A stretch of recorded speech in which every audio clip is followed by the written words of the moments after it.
السلام علیکم۔ آج ہم پڑھیں گے باب چہارم یا چیپٹر نمبر 4۔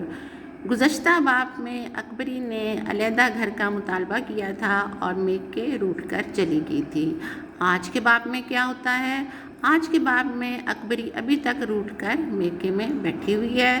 اکبری کی خالہ کی مداخلت ہے اور بھانجی کو لعنت ملامت کی اور سمجھا کر سسرال چھوڑ دیا۔ چونکہ رمضان کی آمد تھی، محمد عاقل کا بیوی کو افطاری بنانے کا مطالبہ کرنا تو بیوی کا جواب دینا کہ بیٹے کا بیاہ کیا ہے یا لونڈی مول لی ہے۔ محمد عاقل کا عید کے لیے چیزیں لانا مگر مزاج دار بہو کی خاطر تلے کچھ نہ آنا۔ خالہ کی وجہ سے اکبری کی عید کی تیاری ہوئی۔ عید کے دن بہو رانی کا نامناسب رویہ اور محمودہ سے بدسلوکی، ساس سے بد زبانی اور میکے روانگی۔